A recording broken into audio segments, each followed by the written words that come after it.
Hi, everybody. I'm Debbie Bellis with Feel Good Qigong, and I am continuing to talk about the spring protocol um, for this time of year. So we're still kind of in between winter, finishing up winter, starting spring.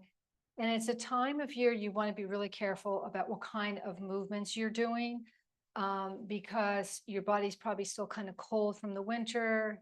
You may be less active because more of a hibernation time of year. The days are longer, cooler. Spring, we're going to turn the clocks spring ahead this week. So we're going to have a little bit more light. And this will usually contribute to people being more active, which you want to be. But you want to be prepared for this too. So my last video I did last week was about stretching, because you don't want to start a lot of activity unless you've warmed up the body and have stretched it. Because what happens is, as you add more muscle mass to that activity that you're doing, the muscle needs, the tendons and the ligaments and the fascia need to be stretched. So you don't pull that muscle. And also by stretching, it's lubricating the joints again and the ligaments, getting ready to add some more muscle load to the system. So if you're thinking about going for that long walk that you've been wanting to do all winter, make sure you stretch the body before you go out and do that. It's really going to save, because a lot of people get hurt also this time of year because they overdo it. Their bodies are not ready. So take a look at that little piece that I did about stretching. You want to do this every day because once a week's really not enough, especially in this age group that I teach to, mostly 55 and older. And the body just doesn't rebound really quickly. So stretching a little bit every day will make a huge difference on how the other form of movement that you're doing reacts to, you with your body. And it shouldn't take you that long. Like, you can do a nice full body stretch pretty quick in 10 minutes. It doesn't have to be like an hour of doing, say, like a yoga practice. But today I want to show you how we start adding a little bit more of a muscle load on the body. And what I love about Qigong, and I love teaching this way, I love teaching seasonally, because one season prepares us for the next season, and the next season prepares us for the next. So in other words, like I said, we're coming out of that winter hibernation. We're coming to more activity. We got to prepare the body for that. We prepare ourselves even mentally for this. And then after the spring, the summer comes, though it's really warm. So then we're going to be doing more different kinds of protocol, Qigong protocol, for the summer and the warmer months. There's also different organs that we focus on. So it's just a beautiful practice. It's a natural based practice. It's an energy based practice. So it brings you to a whole nother consciousness of your body. And a lot of it is also about alertness, focusing on the body, understanding the system.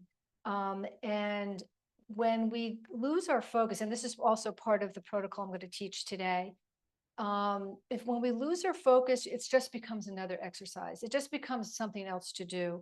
But when we bring more alertness to what we're doing, when we understand why we're doing something, then your body's communicating with you, the body's communicating with nature, and it becomes more of a holistic practice rather than just the body. It really is the body, mind, and the spirit practice. So that's what I love about it because of that.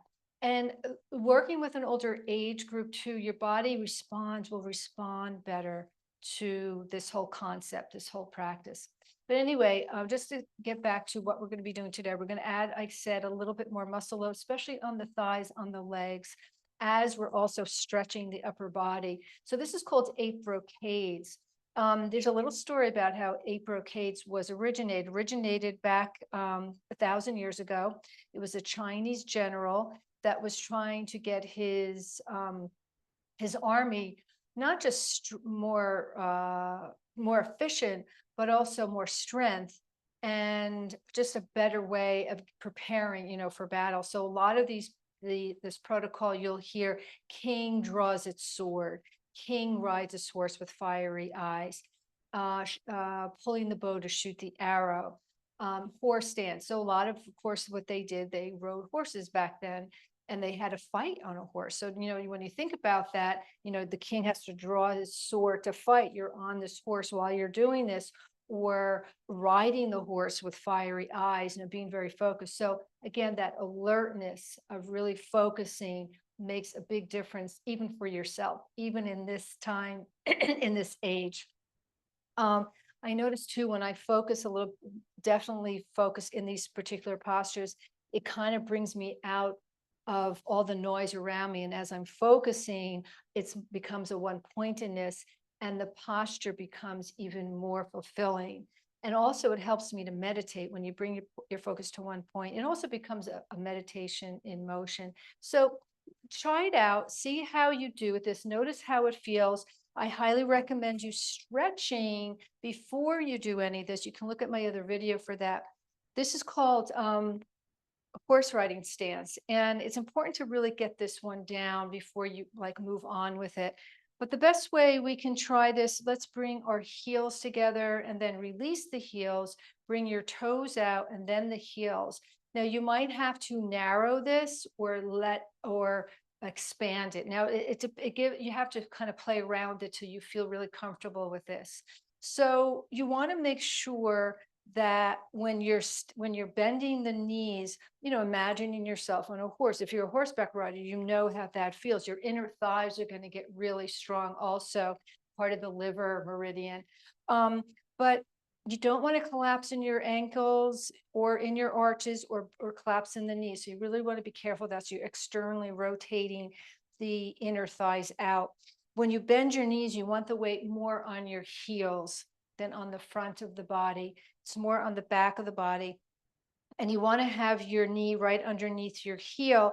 And you want to also be able to see your toes. If you can't see your toes, you're leaning way, way, way, way too far. You don't want to be doing this. It's really going to do a lot of damage to the knees. We don't want that. We want to strengthen the knees, not hurt them. If you want to, you can bring the feet out a little bit and see, sometimes that's a little bit easier than keeping the toes pointing forward rather than for me, I can't go down quite as far when my feet are completely straight.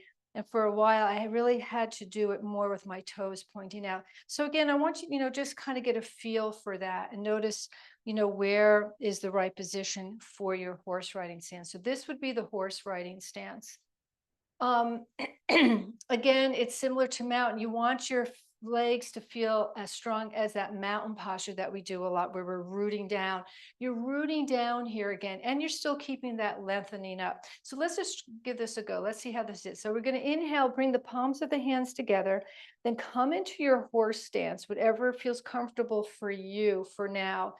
And then the palms of the hands come together. You're pressing lightly with the palms of the hands. Make sure you can still see your toes. Make sure you're not collapsing in the inner thighs. And this doesn't hurt your knees. If it hurts your knees, then you back off of it. And maybe you have to start with it standing. But again, this will also give you an indication, where maybe some decline is happening. Maybe the thighs are really weak. Again, we're coming out of that hibernation stage. You might have not used your thighs very much. Maybe you weren't as active.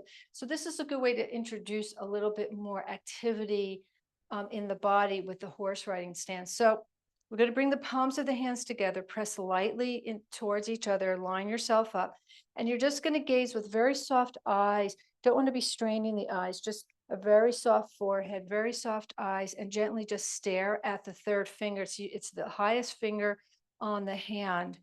And you're just looking at it, focusing on it. We'll do this for 30. I'll count to 30. And if you can't make the whole 30, that's okay. Just come up to standing again. But come into that horse. Let's start here. 2, 3, 4, 5, 6, 7, 8, 9, 10, 11, 12, 13, 14, 15, 16, 17, 18, 19, 20, 21, 22, 23, 24, 25, 26, 27, 28, 29, and 30.